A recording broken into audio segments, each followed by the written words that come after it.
Supervive is a game that typically places you on a team of 4 players, but with the ranked system where it is at right now, you aren't always going to have your friends online, or you're going to be restricted to just one other friend to frag out with. During this past week, I've duoed with a bunch of different characters, and I have figured out the 5 best duos to run, whether it be ranked squads or duos. The first composition idea we are covering is the Thanos composition, Oath and Zeph. Why do I call these two that? Well, because they are an inevitable force to be reckoned with that will not die unless you answer them precisely. The reason why these two together are so good, especially as a duo, is that they are incredibly flexible based on the other people you have on your team. If you have characters like Myth and Shrike, the Oath and Zeph can play to create time for them to find opportunities to get picks with their incredible sustainability options. But if you have characters that want to get in there like Shiv or Brawl, Oath and Zeph together have no problem doing that at all. The main strength you are looking at is the fact that both of these characters do pretty good damage on their own, but more importantly, with their healing capabilities combined, it is really difficult to deal with them. But with that strength comes a weakness.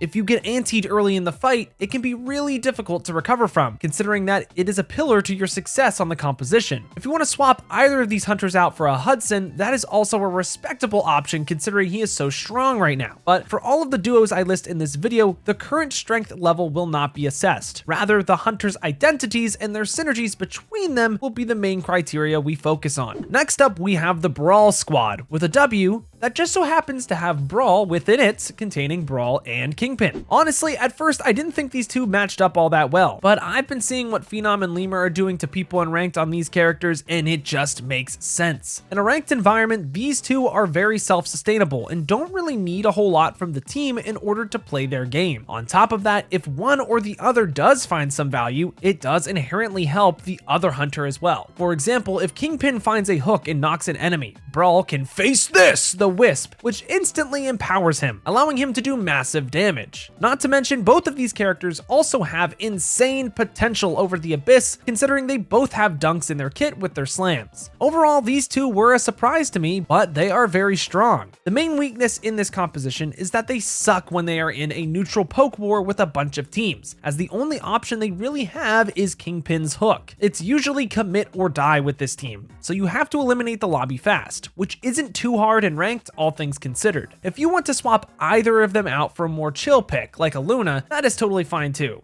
You just play the same way. Luna allows a character like Brawl to go in and overextend for picks, since he could just get picked up and rezzed safely after the fact. And a good route is just a free hook for the Kingpin if he's in the right spot. That's enough about Luna though, let's bring in the next duo. Now this one is a tough one to pull off, but is it fun? Yes. Will you absolutely farm clips? Yes. This duo is what I would like to call Void Freeze, containing Void and Celeste. I feel like a lot of you see where this is going. Celeste starts her ultimate, Void swaps in, and oh, the whole enemy team is frozen, and oh, they're all dead. While this combo isn't super great right now just because what is good, in the past these two characters have been meta-defining and have been used in many show matches to great success, mainly with Chipsa and his crew in EU. That being said, it is a combo that lacks a lot of mobility and needs to be played slow and methodically in order to pull it off. If you are going to run this composition, you are really just 2v4ing in ranked, because I will tell you your team is not going to understand how to play this right away since the game just came out. That being said, if you are confident in your abilities, the composition is fun, enjoyable, and sure to stomp some games when you are on. But the weakness lies in mobility and the fact that it is pretty much an all or nothing composition. If you want to swap any of these characters out for a character like Ghost, I think you could get away with it. Sure, you give up the funny swap interaction, but I could also see some crazy synergy with bumping enemies into Void or Celeste's ultimate with Nade, or simply just nuking them as well. Not to mention, the sheer zoning that Celeste has will force people to have to choose what damage to take, considering Ghost will deal with the rest. While these duos might be hard, they can absolutely be nasty. Moving on, we have the Guk Foth composition, containing Bishop and Jewel, that specifically aims to enable the Jewel to dash through the entire enemy team, decimating them with nothing to stop her. Realistically, the only thing that ever stops Jewel from being a dominant character in the game in ranked, at least currently, is the fact that Oath's shield can block her dash, preventing her from doing any damage. So if you pair Jewel with a Bishop that can punch through the Oath's shield and make his life hell, all of a sudden you have a duo that enables each other to go ham and absolutely destroy teams. teams. Outside of this interaction though, both of the characters are just solid characters all around that are pretty self-sustainable and pack a punch in a multitude of different fight ideas. If you wanted to swap either of them out for pretty much any character, you could be fine doing so. But realistically, these two together are pretty strong. Their only main weakness is the fact that you aren't the most durable, and if you aren't skilled on the characters, you will be punished. In the 5th slot, we have the Sniper Squad, consisting of Myth and Shrike. These two do an excellent job of keeping their distance and slowly whittling down people over time. Not to mention, if someone does close the distance on you, Shrike can dash away and Myth can just knock them away with her RMB. Not only that, but Myth also does tons of damage to Oath's shield, so you don't really have to worry about that either. Overall, if you are hitting your shots on this comp and zoning enemies off correctly with well-placed utility, you shouldn't be having any issues with these two. What I will say is that no one is perfect, and the real weakness comes from just being overwhelmed with people on top of Shrike mainly. She is a pretty weak character, all things considered. That being said, if you wanted to then swap out either of these characters for a Jhin, for example, they actually synergize quite well. This is because Myth or Shrike can easily whittle people down while Jhin is setting up, putting them in the execution damage threshold, allowing him to take them down with ease. Overall, this composition isn't exactly the best of all time, but it does really well during endgames with lots of teams since they don't need to commit in order to find eliminations. What good's a list of duos if I don't put in every character though?